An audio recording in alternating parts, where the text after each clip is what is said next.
چشمم نشسته در خونه است. ز گریه مردم چشمم نشسته در خونه است. ببین که در طلبت حال مردمان چون است. به یاد لعل تو و چشم مست میگونت، ز جام غم می لعلی که میخورم خونت.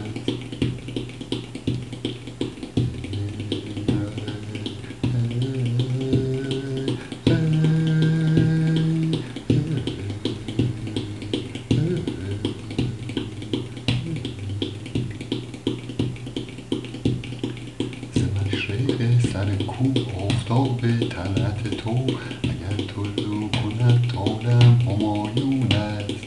حکایت لب شیرین کلام فرهاد است، شکنجه طره لیلی مقام مجنون است.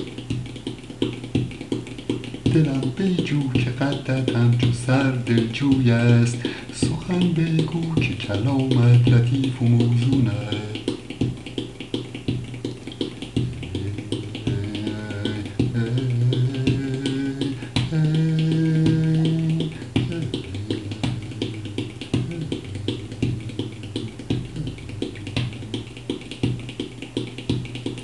ز دور باده به جان راحتی رسان ساقی، رنج خاطرم از جور دور گردون است.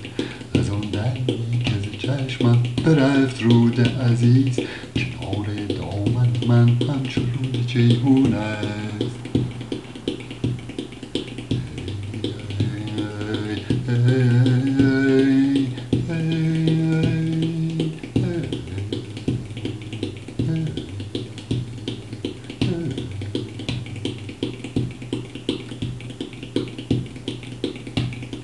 چگونه شاد شود اندرون غمگینم، چگونه شاد شود اندرون غمگینم، به اختیار که از اختیار بیرون است.